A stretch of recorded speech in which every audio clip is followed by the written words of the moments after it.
Hello friends. आइए सुनते हैं आज की हॉरर स्टोरी डाक बंगले का भूत। एक बार धनंजय को ऑफिस के काम के सिलसिले में देहरादून भेजा गया।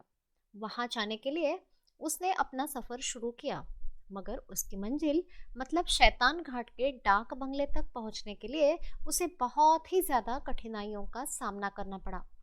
धनंजय के साथ उसका एक नौकर कांतिलाल और कुछ लोकल कुली थे। सब लोग 7-8 किलोमीटर का रास्ता पैदल ही जाने वाले थे। चलते चलते रास्ते में थोड़ी देर पहले ही कांतिलाल ने बाहरी सरहद के पास एक मेंढपाल से शैतान घाट के डाक बंगले के रास्ता पूछा था। डाक बंगले का नाम सुनकर मेंढपाल का चेहरा पीला पड़ गया, तो हम सब सोच में पड़ गए। फिर गांव में घुसते ही एक बूढ़े चाचा दिखाई पड़े। जब हमने उनसे रास्ता पूछा तो वो हमसे वापस लौटने की सलाह देने लगे। अब तो हमारी समझ में नहीं आ रहा था कि क्या माजरा है। धनंजय के कहने पर कांतिलाल ने बूढ़े चाचा से पूछा कि क्या गांव में कोई पढ़ा लिखा बुजुर्ग आदमी है। तो उन्होंने बताया कि गांव के छोर पर सूबेदार रतन सिंह रहते हैं। गांव के एक किनारे सूबेदार साहब का 2 मंजिला पक्का घर था। सूबेदार मकान के सामने एक चारपाई पर बैठे कुछ लिख रहे थे। उनके पास जाकर धनंजय से उनसे पूछा, क्या आप ही सूबेदार रतन सिंह है? उन्होंने धनंजय की ओर कुछ देर घूर कर देखा, क्योंकि धनंजय उनके लिए एक अनजान सा नया चेहरा था जिसे कभी गांव में नहीं देखा गया था। फिर वो सिर हिलाकर बोले, हाँ कहो, क्या काम है? क्या आप बताएंगे कि शैतान घाट डाक बंगले का रास्ता किधर से निकलता है? धनंजय ने पूछा। लेकिन तुम कहाँ से आए हो? मैं दिल्ली से आया हूँ। उन्होंने पूछा, क्या तुम सर्दी की छुट्टियों में इस इलाके में घूमने आए हो? अगर हाँ तो सामान और बाकी साथी किधर है तुम्हारे? धनंजय ने हंसकर उन्हें उत्तर दिया, अजी मैं यहाँ घूमने नहीं बल्कि सरकारी काम से आया हूँ। मैं यहाँ का नया सब डिविजनल मैजिस्ट्रेट हूँ। सूबेदार साहब कुछ संकुचाते हुए बोले, ओह सॉरी, मुझे आपके बारे में कुछ पता नहीं था। अगर आप बुरा ना माने तो मैं सलाह दूंगा कि आप रात शैतान घाट डाक बंगले में ना बिताए, पास ही के गांव में ठहर जाए। वहां पटवारी और खंड विकास अधिकारी आपके रहने का कुछ न कुछ अच्छा प्रबंध अवश्य कर देंगे। धनंजय को कुछ समझ में नहीं आ रहा था कि सूबेदार जी ऐसी सलाह क्यों दे रहे थे। उसने कंफ्यूजन में ही उनको पूछा, क्यों डाक बंगले में कुछ परेशानी है क्या? दरअसल बात ऐसी है कि डाक बंगला गांव से 2 मील दूर एकांत में है और अफवाह ये है कि वहां भूत रहते हैं। धनंजय सोच में पड़ गया। वो अपने साथ तंबू भी नहीं लाया था और दिसंबर में इस जगह इतनी ठंड पड़ती थी कि रात को कहीं बाहर सोने का प्रश्न ही नहीं उठता था।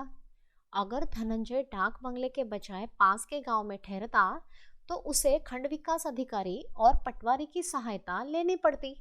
अंततः उसने मन ही मन में निश्चय किया कि डाक बंगले में ही ठहर लेगा।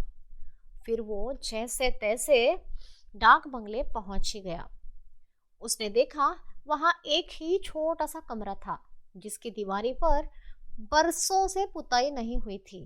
कहीं कहीं प्लास्टर भी उखड़ा हुआ था। कमरे में कोई खिड़की नहीं थी, अंधेरा सा था। सारे वातावरण में अजीब सी भयावहता और घुटन थी। मुख्य बंगले में धनंजय बिल्कुल अकेला था। हालांकि काफी दूर पीछे बने रसोई घर और साथ लगे हुए क्वार्टर्स में उसके नौकर कांतिलाल और कुलियों ने डेरा डाल रखा था। जैसे तैसे धनंजय ने रात का खाना खाया और बाहर का दरवाजा बंद कर लालटेन जली छोड़ के रेडियो लगाया और उसको सुनते हुए पलंग पर लेटकर सोने की कोशिश करने लगा। पर उसकी आंखों की नींद बिल्कुल भी गायब थी। धनंजय को अचानक ऐसे फील हुआ जैसे कोई दूसरा आदमी भी उसके कमरे में घुस आया हो। लेकिन कौन था वो? क्या ये हवा थी या कोई दरवाजा तोड़कर अंदर आने की कोशिश कर रहा था। और वे आवाजें, ये अब स्पष्ट लग रहा था कि धनंजय किसी बड़े खतरे में फंस गया है। उसके हाथ पैर कांपने लगे और इतनी ठंड होने पर भी माथे पर पसीना उभर आया। सारी रात वो डर के मारे एक पल भी न सो सका। पिछले दिन भर की थकान और रात को आराम ना मिलने के कारण उसे बड़ी कमजोरी महसूस होने लगी। सुबह हुई तो भी उसका मन दिन भर बेड पर लेटकर आराम करने को था। लेकिन उस दिन उसे इतना ज्यादा काम था कि शाम 6-7 बजे तक उसे सांस लेने तक की भी फुर्सत नहीं मिली। शाम को जब वो डाक बंगले लौटा तब थकान से उसकी बुरी हालत थी। वो बिस्तर पर लेटते ही सो गया। जब उसकी नींद खुली तो उसे ये देखकर आश्चर्य हुआ कि कुर्सी पर 17-18 वर्ष का एक पहाड़ी लड़का बैठा था। वो उसकी तरफ देखकर मुस्कुराया। क्या काम है? कितनी देर से यहाँ पर बैठे हो? धनंजय ने उसे पूछा। नहीं, मुझे आपसे कोई काम नहीं है। आप अकेले थे तो मैंने सोचा कि थोड़ी देर आपसे बात कर लूं और आपका जी बहलाऊं। उसने झट से जवाब दिया। ये तो तुमने बहुत अच्छा किया, लेकिन रात को अकेले आने में तुम्हें डर नहीं लगा? धनंजय ने आश्चर्य से पूछा। मैं तो पास ही रहता हूँ और अक्सर डाक बंगले में आता रहता हूँ। यहाँ आने में डर की तो कोई बात नहीं बनती, उसने बताया। क्या तुम्हें शैतान घाट के भूत से भी डर नहीं लगता? धनंजय ने पूछा। उसने हंसकर जवाब दिया। नहीं, मुझे किसी से भी डर नहीं लगता। लेकिन आपको भूत से क्यों डर लगता है? क्या किसी भूत ने आपको सताया है? नहीं नहीं, मुझे भूत ने बिल्कुल नहीं सताया है, लेकिन यहाँ का वातावरण बहुत अजीब सा है, इसलिए। ये तो आप ठीक कहते हो कि यहाँ का वातावरण अच्छा नहीं है, पर ऐसा हमेशा नहीं था। एक जमाने में बहुत खुशनुमा था। तभी तो यहाँ पर कमला और रूपेश की प्रेम कहानी ने जन्म लिया था। कमला और रूपेश की प्रेम कहानी? धनंजय ने आश्चर्य से पूछा। फिर लड़का बोलने लगा। बहुत पहले इस डाक बंगले का चौकीदार बलबीर सिंह था। वो अपनी इकलौती लड़की कमला के साथ यहाँ पर रहता था। कमला की उम्र करीब करीब 16 से 17 वर्ष की थी। वो जितनी सुंदर थी उतनी ही गुणवती भी। उन्हीं दिनों 19 बरस का रूपेश नाम का सुंदर बांका जवान लड़का था। उसका अपना गांव काफी दूर था, पर उसके माँ बाप की मृत्यु हो गई, तो इसलिए वो नाना नानी के घर यहीं पर रहने के लिए चला आया। रूपेश और कमला में पहले मुलाकात में ही प्यार हो गया। बलबीर सिंह भी कमला की शादी रूपेश से करने के लिए तैयार हो गया। उसी समय देहरादून के एक बड़े ठेकेदार ने जंगलों में लकड़ी काटने का ठेका लिया और ये काम देखने के लिए अपने एक पुराने आदमी हरिदास को मैनेजर बनाकर शैतान घाट में भेज दिया। उसे शराब और जुए की बुरी आदत थी। उसने ठेके के रूपों में से भी गबन किया था। हरिदास को जब ठेकेदार के आने का समाचार मिला तब वो बहुत घबराया और अपने बचने के उपाय ढूंढने लगा। ठेकेदार साहब रंगीली तबीयत के आदमी थे, इसलिए हरिदास ने कमला को अपने बचाव का हथियार बनाना चाहा। ठेकेदार साहब का डाक बंगले में ठहरने का प्रबंध उसने कर लिया। हरिदास को देखते ही ठेकेदार साहब बरस पड़े और तरह तरह की गालियां निकालने लगे। हरिदास ने उनके पैर पकड़ उन्हें किसी तरह से शांत किया। ठेकेदार साहब जब कुछ ठंडे हुए तब उन्होंने आसपास नजर डालकर देखा कि ये जगह बड़ी ही सुंदर है। इतनी सुंदर जगह में अगर कोई रंगीली शाम मिल जाए तो कैसा हो, ये सोचते हुए वो पलंग पर लेट गए। थोड़ी देर बाद बलबीर सिंह उनके लिए चाय और नमकीन ले आया।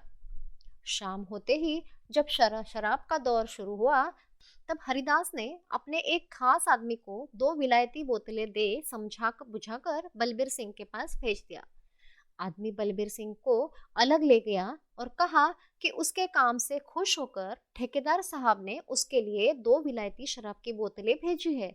विलायती शराब की बोतलें देखकर बलबीर सिंह को अपने आप को रोक नहीं सका और दोनों बोतलें पीकर होश आवाज खो बैठा। 8 बजे हरिदास स्वयं रसोई घर में पहुंचा और कमला से बोला कि ठेकेदार साहब को खाना चाहिए और बलबीर सिंह का कहीं पता नहीं चल रहा है। कमला ने जब बलबीर सिंह को ढूंढा तब क्वार्टर में बेहोश होता पाया। उसकी इस हालत को देख हरिदास ने कहा कि खुद ही ठेकेदार साहब को खाना दे आए। बेचारी कमला अपने बाप की नौकरी बचाने के लिए क्या नहीं करती। वो स्वयं ही खाना लेकर बंगले के अंदर जा पहुंची। कमला को देखकर ठेकेदार साहब की लार टपकने लगी। कमला कमरे से बाहर चली गई। तब हरिदास ने ठेकेदार साहब से कहा, हुजूर, मैंने इसके बाप से मिलकर सब बातें कर ली है। रात करीब 9 साढ़े 9 बजे रसोई घर बंद करके कमला सोने के लिए अपने क्वार्टर जाने ही वाली थी कि हरिदास ने रसोई घर में आकर कहा कि ठेकेदार साहब को रात को दूध पीने की आदत है, वो 1 गिलास उनके कमरे में दे आए। कमला ने ऐसा ही किया। उस समय बंगले के आसपास और कोई नहीं था। कमला दूध का गिलास मेज पर रखकर बाहर आने लगी थी कि हरिदास ने कहा, गिलास ठेकेदार साहब के हाथ में दे दो। कमला ने गिलास ठेकेदार साहब को पकड़ने के लिए आगे बढ़ाया। उन्होंने एक हाथ से गिलास पकड़ा और दूसरे से कसकर उसकी कलाई पकड़ ली। कमला का दिल बुरी तरह से धड़कने लगा और उसके मुंह से एक चिक निकल गई। सारा जोर लगाकर उसने ठेकेदार साहब के हाथ से अपनी कलाई छुड़ाई और सामने के दरवाजे से निकलने को दौड़ी। लेकिन हरिदास तब तक दरवाजा बंद करके उसके आगे आ खड़ा हुआ था। कमला को उसने ठेकेदार साहब की ओर धकेल दिया। थकी मांदी होने पर भी कमला ने काफी देर तक अपने आप को बचाने की काफी कोशिश की और अंततः बेहोश होकर गिर पड़ी। बंगले पर एकत्र हरिदास के आदमियों में एक बनवारी भी था। उसकी रुपेश से मित्रता थी। जब उसने कमला की चीख सुनी तब वो बहाना बना कर हरिदास के अन्य आदमियों से छुट्टी लेकर 3 मील दूर रुपेश के पास जा पहुंचा। रुपेश भागता हुआ डाक बंगले पहुंचा। हरिदास को देखते ही रुपेश उस पर बाज की तरह झपट पड़ा और उसका गला दबोचने लगा। तभी हरिदास के आदमियों ने पीछे से बड़ी जोर से उसके सिर पर लाठी के वार किए। रुपेश जमीन पर गिर गया। उसका सिर फूट गया और कुछ ही क्षणों में उसके प्राण निकल गए। हरिदास ने रुपेश की लाश कोसी नदी में फिकवा दी।